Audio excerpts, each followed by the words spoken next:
व्यवस्था की चर्चा है कि लोग अपने बात न रखें, इस तरह की व्यवस्था ऐसे ही चलते जाए। लेकिन चूंकि बाबा साहब अम्बेडकर ने बताए हुए मार्ग पर हम एकजुट होकर चल रहे हैं, तो मैं समझता हूं इस व्यवस्था को हम जल्द ही बदलेंगे और जल्द ही हमारे समाज के सारे प्रतिनिधि उस जुडिशरी में भी जुटेंगे।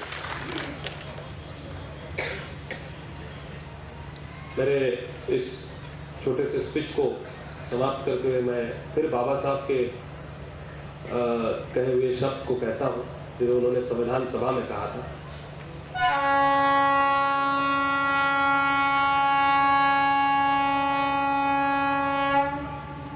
On 26 January 1950,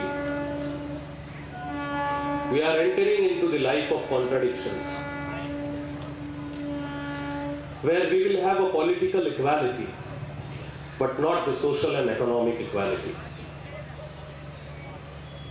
ब्राह्मणवादी व्यवस्था में संविधान स्वीकार करते ही स्वीकृत होते ही हमें राजनीतिक समानता तो आ गई, और वो आई तो आरक्षण के बदौलत। हम सामाजिक न्याय और सामाजिक समानता की लड़ाई लड़ रहे हैं, उसमें भी हमारा टूल आरक्षण है। और बाबा साहब लिखते हैं, बाबा साहब संविधान सभा में कहते हैं कि जब तक सामाजिक और आर्थिक समानता नहीं आती, ये जनतंत्र, ये लोकतंत्र, ये प्रजातंत्र हमेशा खतरे में रहेगा। बाबा साहब ने संविधान स्वीकार करते हुए इस भाषण को कहा था।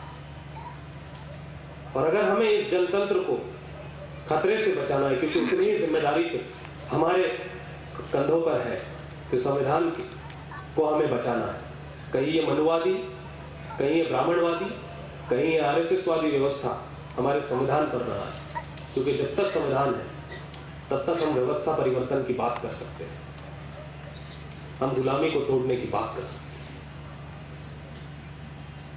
और बाबा साहब अम्बेडकर सोशल और इकोनॉमिक इक्वालिटी की बात करते हैं।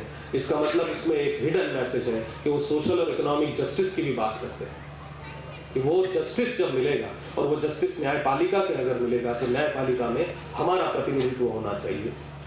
हमारे लोग वहां पर एज मच एज हो, अपनी संख्या के अनुरूप। और वो एक व्यवस्था हम जुडिशियल कमीशन 312 जो खंडित 312 अनुच्छेद के तहत जो व्यवस्था निर्माण की गई, उसमें मुझे होप दिखती है कि हम उस व्यवस्था को निर्माण कर सकें, ताकि हमारे फैसलों की सुनवाई जल्दी हो। रोहित वेमुला की जाति न ढूंढी जाए, बल्कि कारण ढूंढा जाए कि ये व्यवस्था उसे मारती है। जात आपने दी है, हमने नहीं लिए।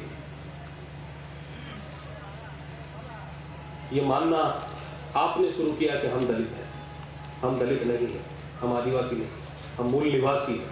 बाबा साहब की सेंटेंस, बाबा साहब के किसी भी लेखन या किसी भी आप स्पीच को पढ़िए या किसी भी राइटिंग्स को पढ़िए, बाबा साहब का सारी थ्योरी, सारी सेंट्रल थ्योरी उनके रिवॉल्व करती है एबॉरिजिनल्स पर।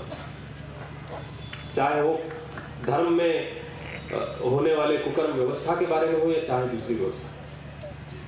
बाबा साहब का अल्टीमेट गोल समानता है, और वो समानता की लड़ाई लड़ते हुए हमारा रोहित वेमुला फिर से इस व्यवस्था का शिकार ना हो, इसी आशा के साथ मैं आप सभी लोगों से मैं सबसे पहले धन्यवाद देना चाहता हूँ, बोरकर साहब और बाकी सम्माननीय वक्तागण यहाँ पर, और आप सभी लोगों को कि मुझे मौका दिया मेरी बात रखने का बड़ी इसमें समय में, इसलिए मैं आप सभी लोगों का धन्यवाद देना चाहता हूँ।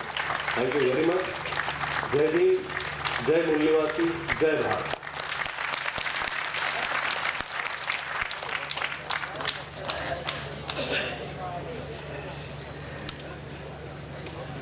धन्यवाद पाटिल साहब। एडवोकेट के रूप के सुप्रीम कोर्ट में क्या क्या होता है आपको आपसे समझाया है। मुझे आपकी बैठ के सुन रहा था, जब पढ़े लिखे आदमी बाबा साहब को अपनाता है, सब उसका दिल के अंदर बात अलग होता है। और एक एग्जाम्पल और बताना हूँ, जैसे रोहित के साथ एक पीएचडी करने वाला दोस्त है, उसको कॉन्वोकेशन के डिग्री दिलवाते समय वो वाइस चांसलर ऐसे डायस में खड़े रहता उसके पास जाके बोलता है वो दोस्त, सर आपसे ये डिग्री नहीं लेऊंगा मैं, और किसी दूसरों से ले लूँगा, आपसे मैं लेऊंगा। ये हिम्मत आता है बिकॉज ऑफ इंस्पिरेशन फ्रॉम बाबा साहब अम्बेडकर। ऐसे एग्जाम्पल काफ़ी है हमारे पास जो ये जरूरी सीखना चाहिए।